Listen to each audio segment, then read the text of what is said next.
अपने संबंध की पहचान हो जाए, अपनी और अपने धनी और अपने घर की पहचान हो जाए, तो वो घर के सुख सच्चे हैं या झूठे हैं। इन सार में कई सत सुख, यानी पहचान हो जाने के बाद अनंत सुख अपने अंतस्करण से उपजने शुरू हो जाते हैं। यानी पहचान हो जाने के बाद, समझ हो जाने के बाद अपने अंतस्करण में अनेक प्रकार के सुख या आनंद का एहसास होना शुरू हो जाता है। एक तो कभी कभार सुख की सांस आ गई, नहीं, पल पल सुख का एहसास होता है कि मेरे को धनी ने कैसे अपनाया, मुझे कैसे अंगीकार किया, ऐसी भूल भुलैया के खेल में मैं भी दुनिया के साथ भटक रही थी, मुझे कैसे अपने चरणों में जगह दी। हर प्रकार से कितनी बातें समझेगी, कितना उनका उपकार समझेगी, कितना उसको एहसास होगा, ये समझने के बाद होगा। ए सुखदेव ब्रह्म सृष्टि को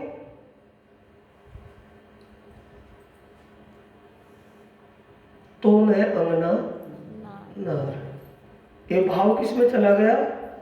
और जो बताया था ना, यम, यम में पहली प्रवृत्ति कौन सी होनी चाहिए? अहिंसा। हिंसक नहीं, अहिंसा का मतलब, हिंसा का मतलब स्वार्थ, और अहिंसा का मतलब शब्द का अर्थ बनेगा हिंसक, भी दूसरों को दुख देना, मारना, दूसरे को मारना, कष्ट देना दूसरे को, हिंसक है। और अहिंसक दूसरे को कष्ट ना दे, दुख ना दे। तो इसका सबका निचोड़ सारांश क्या है? अहिंसा का यानी कि पर उपकार, दूसरे का भला। क्या कहते हैं प्राणनाथ जी इसको खोल करके? कोई देत कसाला तुमको, तुम भला चाहिए तीन, शर्त धाम की ना छोड़ियो, सूर्त पीछे फिराए जी। कि हर टाइम परोपकार का, स्वार्थ का नहीं, पुरुषार्थ और परमार्थ का विचार। ए सुखदेव ब्रह्म सृष्टि को, इससे क्या लग रहा है आपको? ये स्वार्थ का विचार है या परमार्थ का? पुरुषार्थ से भी ऊपर चला गया। पुरुषार्थ तो तब तक होता है जितना हम कर सकते हैं, लेकिन वो परमार्थ में तब बदलता है जितना हम कर नहीं सकते, उससे भी आगे बढ़ जाए, श्वास चले जाए, लेकिन हम कर रहे हैं, कर सकते हैं बजट के अनुसार, और करें बिना बजट के भी जितना जितने हमारे में समर्थ है, समर्थ से भी आगे बढ़ करके वो परमार्थ में चला जाता है। ए सुखदेव ब्रह्म सृष्टि को तो मैं अंगना नार, तभी मैं परमधाम की एक सुहागिन अंगना अपने आप को मानूंगी कि हे धनी, आपने मेरे अंतस्करण में विराजमान होकर जिस वाणी का बखान किया है, इस वाणी का निष्कर्ष सारांश निचोड़ पहले मैं आप ग्रहण करूं, उस ग्रहण के अनुभव से मैं सब सुंदर साथ को वो ही आनंद दूं जो उनका एक आत्मीय सुख है। ए सुखदेव ब्रह्म सृष्टि को तो मैं अंगना नार, आत्मीय आनंद, आत्मीय सुख मैं उनको दूं, तभी मैं परमधाम की सुहागिन।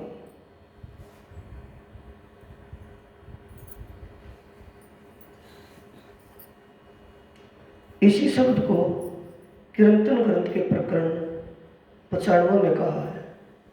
हम बोलते हैं, झंडा गाड़ो प्रेम को 14 पे उपयोग हुए, ना जाने इस झुंड में कौन सुहागिन हुए।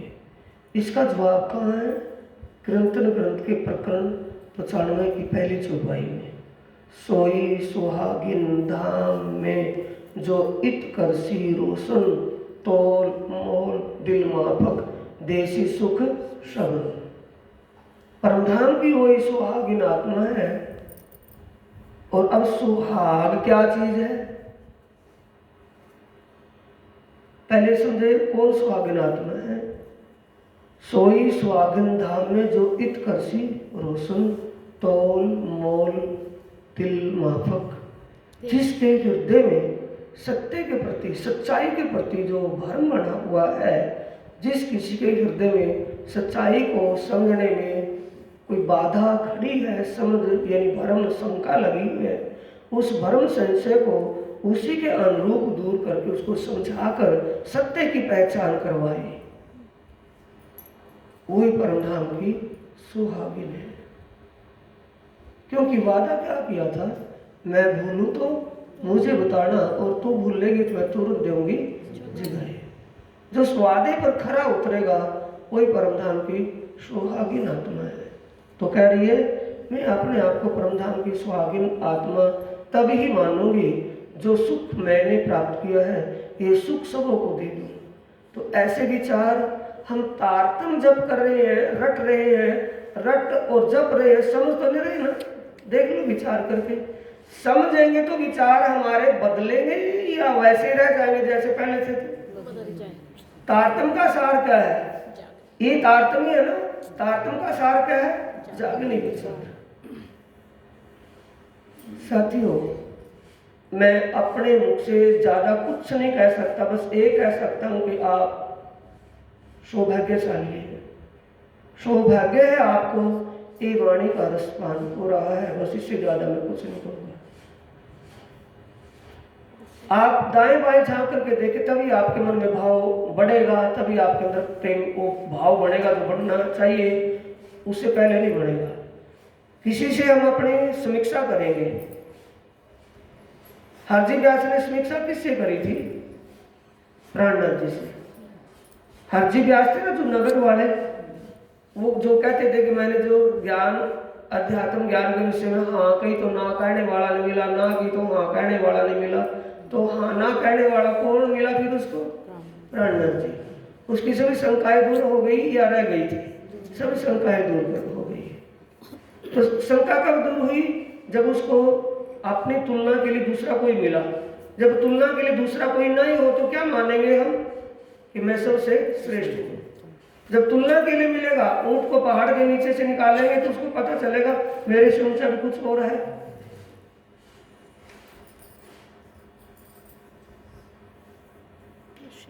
इस स्थान का यह निर्माण क्यों हुआ, किसी नाम बढ़ाई के लिए नहीं, सिर्फ सुंदर साथ की व्यवस्था के लिए नहीं, एक कार्य कारण सिर्फ राज जी ही जानते हैं क्यों मिला।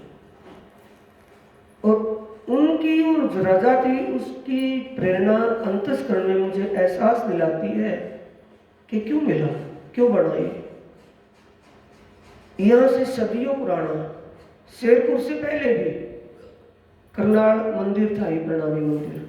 शेरपुर नहीं बना था तब तक, जब से ही बना हुआ है। अगर वहां धनी की कृपा होती, ये किसकी कृपा से होता है, परमात्मा की कृपा से होता है कि इंसान की मर्जी से अपने बल से होता है। अब यहाँ को नहीं, मैं पन्ना को भी बताऊंगा। पन्ना में इतना बड़ा सूर्य निकला हुआ है, लेकिन पन्ना वालों के लिए वहां अंधेरा है। देखा है ना मजा करके, अंधेरा है, लगा हुआ है, सर्चनी का शिविर लगा है, वाणी का रसपान वहां करवाया जा रहा है। कभी सुना वहां? अभी आप प्रोग्राम में गए होंगे तो चर्चा किस बात पर चली होगी, क्या चर्चा थी वहां? बोलो, बोलो, ये रस कहाँ है और भागवत का रस कहाँ है? भागवत क्या सिखाती है? संसार में कैसे जीवन जीना उसको पाकर, संसार से मुक्त कैसे होना है, ये बात किस में है? इसी रास किताब के 5वें प्रकरण में ही है सारी भागवत का रस, इसी के 5वें प्रकरण में। ब्रज में कैसे रहे, ब्रज से कैसे निकले, रासमंडल में कैसे पहुंचे, तो ये सारी बात किसमें है? उथला वचन जो इसका प्रकरण आता है।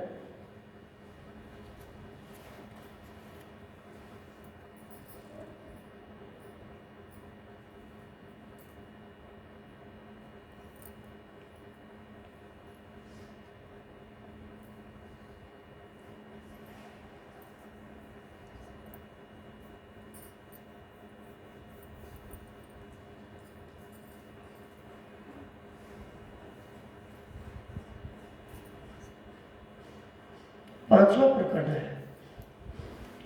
रास किताब का 5वां प्रकरण है। उसको पढ़ करके समझ करके देखें। ब्रज और रास का निचोड़ है इसमें। तो इसलिए क्या कहा, शास्त्रों का सार भागवत, और भागवत का सार रास, रास का सार तारतम।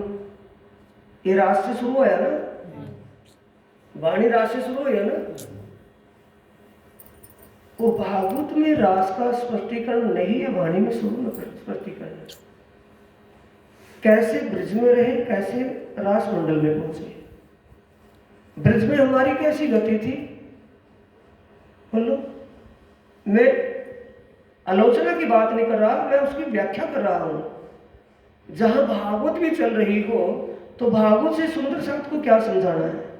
सुंदर साथ के बीच में प्रवाही लोग भी बैठे भागवत के नाम से कि चलो भी भागवत कथा चलिए वहां सुन करके आएंगे, तो बड़ा अच्छा पॉइंट है जागने का। उन प्रवाहियों को लेकर के तिरुपति लीला में वो पारब्रह्म की स्वरूप की पहचान करवानी है तिरुपति लीला से। फिर उस तिरुपति लीला का उस पारब्रह्म की पहचान करवानी है, तो उस स्वरूप पर वो गोपियां आकर्षित क्यों थी, उससे क्यों लगाव था गोपियाओं का, तन से लगाव था या कोई और किसी कारण से लगाव था, वो बताएंगे।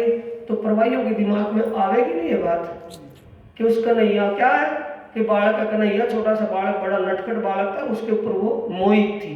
बालक उनके पास भी तो होंगे कि वो बांझ थी, बाल बच्चेदार है, बालकों को रोकते हैं, वो छोड़ करके गई तो उनके बालक भी तो थे, तो बालक उनके सुंदर नहीं होंगे, एक से एक सुंदर बालक होंगे। तो उस पॉइंट को बताएंगे वहां, बाल चरित्र लीला जोबन, जो नींद में देखिए सुपन, यो प्रकटवाणी को बोलेंगे वहां, बार बार प्रकटवाणी को बोलेंगे, बार बार प्रकटवाणी को बोलेंगे। तो प्रवाहियों के दिमाग में क्या आएगा बोलो, ये मुक्तिदाता ज्ञान फंस जाएगा ना फंस जाएगा। लेकिन वो भागवत को कहां तक लेकर के बैठे हैं कि देवचंद्र जी ने भागवत सुनी थी जिससे उनको ब्रह्म ज्ञान हुआ था। हमें भी भागवत सुननी चाहिए, स्वर्ण शास्त्र श्री भागवत। और अगले बोल नहीं बोलते कि बुद्ध जागृत क्यों ज्ञान, हमारा जागृत बुद्ध का ज्ञान है शास्त्र स्वर्ण करने में। प्रवाही लौकिक ग्रंथों में, प्रवाही ग्रंथों में भागवत है जिसमें हमारी खुद की लीला है, ब्रज और रास की लीला, हमारा जिक्र है, हमारी लीला है। उस लीला को हम स्पष्ट करेंगे, दुनिया वाले कर देंगे। जो हमारी बूझ लीला है 35 पहले अध्याय से 35 अध्याय तक, 35 अध्यायों में भागवत के अंदर जो हमारी स्वयं की लीला छिपी हुई है, उस लीला को जाहिर हम करेंगे या वो भागवत वाले कर लेंगे। तो ये हमें प्रणामी आचार्यों को मौका मिलता है, अगर हम अब लीला हम जाहिर करें, ऐते दिन लीला ढपी हती अवतारों दरम्यान, आपे आए के प्रकट करी पहचान, इन बातों को लेकर के बोलेंगे तो प्रणामी भी जागेंगे और गैर प्रणामी भी उससे जुड़ेंगे। तो मेरा कहने का मतलब ये सुंदर साथ जी, आप सौभाग्यशाली क्यों है, आपका सौभाग्य क्यों है, ये सब आदि सतगुरु उस मेरे सच्चे प्रीतम की ये कृपा है जिससे आपको ये रस, वाणी का रस मिल रहा है। वरना कहीं भी चले जाए, किन्हीं पुरियों में चले जाओ, कहीं तक पन्ना जाओ, नौतनपुरी जाओ, सूरत जाओ, कहीं भी जाइए, किसी भी पुरी में जाइए, लेकिन उन पुरियों में ये मुश्किल ही मिल पाएगा। वहाँ खाने की पीने की पूरी व्यवस्था, गाना बजाना नाचना कूदना पूरी व्यवस्था, अच्छे सॉन्ग, बढ़िया बढ़िया सिस्टम, वो तो लगेगा, लेकिन आत्मीय खुराक नहीं मिल पाएगी। तो सुहागिन कौन है बोलो, आप दुहागिन कहलाएंगे या सुहागिन? आपके हृदय में धनिये मुझे जगाई एकली, मैं बांधे जगाऊं चुत, मैं तभी सुहागिन होंगी कि हे मेरे प्रीतम आपने मुझे अकेली को जागृत किया, मैं जुत के जुत जागृत करूं तभी मैं सुहागिन बन पाऊंगी, वैसे नहीं, कहने से नहीं। तो मैं कर्तव्य से सुहागिन बनना या कहने से सुहागिन रहना है? कर्तव्य से सुहागिन बनना है। जितनी हमें प्रीतम परब्रह्म परमात्मा के बारे में समझ हो गई, अपने अपने धनी और अपने घर और अपनी लीलाओं का जितना भी हमें पता चल गया, वो बोध सबको कराए, वो पता सबको कराए, सबको वो सुख दें, पर उपकार का भाव रखें, अपने स्वार्थ का नहीं, स्वार्थ के लिए नहीं। ये वादा पूरा करना है भाई गृहस्थ में भी रहना है, गृहस्थ का भी पालन करना है और वादा भी निभाना है। मैं भूल लूँ तो मुझे बताना, तू भूल लेंगे तो मैं तोड़ दूंगी जगह। ये वादा पूरा हमें करना है। ए सुखदेव ब्रह्म सत्य को तो मैं अंगना नार, वो अंगना नार अकेली इंद्रावती है, वो हम भी उसी के साथ है। अकेली इंद्रावती अंगना नारक है, हम भी उसकी अंगना है। अंगना है, अंगना है तो कैसे है, कैसे वो फील करेंगे, कैसे सबूत हमारे पास हम अंगना है कि हम ये ज्ञान हमारे अंदर जो जोड़ करता है, इस ज्ञान से हमें कुछ मिलता है। तो ये संबंध किससे है, इस ज्ञान से, इस वाणी से है। तो वाणी से संबंध है तो किससे संबंध है हमारा, हक बैठे इन इल्म में, इस वाणी में स्वयं राज्य साक्षात विराजमान है। तो वाणी से संबंध है कि राज्य से है। तो राज्य की अंगना हम भी है कि अकेली इंद्रावती है, हम भी तो वही है। उनको शोभा मिली है कहने की, हमें प्रेरित करने की, जो चरणों में तो है सही, पिछले कारण ए वाणी कही, साथ पिछला आएगा क्यों कर, ए प्रकाश वचन हृदय में लेकर। तो पिछले साथ में अव्वल का साथ इंद्रावती के साथ में जो था, और पिछले साथ में अब हम, तो हमारे लिए वाणी कही हुई है, हम भी तो वही अंगनाएं हैं, हमारे लिए तो ये प्रेरणा दी है उन्होंने। तो हमें करना क्या है कि हमें जो समझ बन गई औरों को भी वो समझ करवाएं। एक यही ना समझे कि प्रोग्राम में ही समझ होगी, महाराज जी बताएंगे, नहीं, जिसको जितना पता चल गया, जितनी समझ हो गई, वो समझ एक दूसरे को करवाएंगे तो ज्ञान का प्रकाश फैलेगा या लुप्त हो जाएगा, फैलेगा। ये शब्द मैंने कहाँ सुने हैं, पन्ना धाम में, पुजारी के मुंह, रविंद्र पुजारी जी जो बाजूराज मंदिर में वरिष्ठ पुजारी है, कि महाराज जी जहाँ अपना मूल स्थान है यहाँ से ज्ञान लुप्त होता जा रहा है, सिर्फ कर्मकांड तक ही बंद गया, आगे कुछ नहीं है। वार्षिक प्रोग्राम आया, गरबा कर लिया, नाच कूद कर लिया, खा पी लिया, बस भंडारा कर लिया, प्रोग्राम कर लिया। मुझे आगे ऐसा लग रहा है कि आगे एक विद्वान ज्ञान प्रचार प्रसार न कर पाए तो ज्ञान विलुप्त हो जाएगा। वह नहीं, ये धनी की कृपा है, वो उनकी इच्छा से वो वजह होगा। तो उनको ऐसा स्वयं को लग रहा है कि यहाँ ज्ञान का प्रकाश नहीं है, कोई बताता ही नहीं है, कुछ करता ही नहीं है। और अपने आप स्वयं कह रहे थे कि मैं भी इस काम को छोड़ दूंगा, पूजा तो कोई भी कर लेगा, लेकिन मेरा एक संकल्प मैं ले रहा हूँ कि अपने जाने के बाद यहाँ कुछ विद्वान तैयार हो जाए, कुछ भी हो, पैसे भी करके, चाहे मुझे भीख भी मांगनी पड़े। ये स्थिति वहाँ की सुंदर शादी है। जब ये सुख अंग में आवी तब छूट जाए विकार। कौन सा सुख, आत्मीय सुख, आत्मीय सुख कौन सा है, यहाँ है कि परमधाम में है। आत्माएं जो परमधाम में उस आनंद में विलास करती हैं, वो भी आनंदमयी लीलाओं का एहसास यहाँ होने लगे। वो कैसे होगा, समझकर, जानकर, जब अपना ध्यान, अपनी सुरता, चित्तवृत्ति उस शोभा, उस आनंद की लीला में लगाएंगे, वो कहाँ आएगा सुख। पहले तो समझेंगे दिमाग विवेक से, समझने के बाद फिर उसको हृदयांगम कर लेंगे, हृदय में धारण कर लेंगे। और हृदय में धारण किया हुआ ज्ञान अंतस्करण को एहसास होगा, उस सुख का एहसास होगा, आनंद का एहसास होगा, तब हमारा विकार छूट जाएगा। अविकार के शब्द भाव दो बनते हैं, एक तो विकार गुण अंग इंद्रियों का विकार, दूसरा विकार जन्म मरण का विकार। ये मैंने अपने अनुभव से जान लिया कि दोनों विकार छूट जाएंगे। क्यों? योग दर्शन और गीता में ये स्पष्ट करके कहा है, ध्याता जिस ध्याय का ध्यान करेगा। हम ध्याता है, हमारा ध्याय कौन है, राज्य परमात्मा। वो परमात्मा के धाम की लीला हमारा ध्याय है, हमारा निशान टारगेट है। हम ध्याता उस ध्याय का ध्यान कर रहे हैं। तो कहा है ध्याय के गुण ध्याता के अंदर आने शुरू हो जाते हैं। ध्याता जब ध्याय का ध्यान करेगा। और गीता में भगवान श्री कृष्ण जी ने कि जो ध्याता जिस ध्याय का ध्यान करेगा उस ध्याय के गुण उस ध्याता के अंदर आने शुरू हो जाएंगे। ये जो कहा है वैसे मुझे एहसास हुआ सुंदर सा जी ध्यान की प्रक्रिया में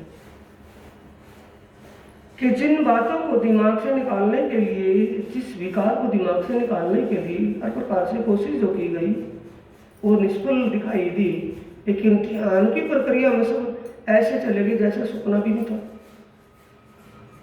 तो ये किससे एहसास हुआ है? प्रैक्टिकल से। जब ध्यान की प्रक्रिया में हम होंगे उस परमात्मा और परमात्मा के धाम की लीला का हम ध्यान चिंतन करते होंगे तो उससे श्रेष्ठ कौन होगा? परमात्मा से श्रेष्ठ, परमात्मा से ज़्यादा अच्छा, परमात्मा के धाम और लीला से ज़्यादा अच्छा क्या होगा? जब हम अच्छे का ध्यान करेंगे, अच्छाई का ध्यान, निचली बात से समझ लो आप, जब अच्छाई के ध्यान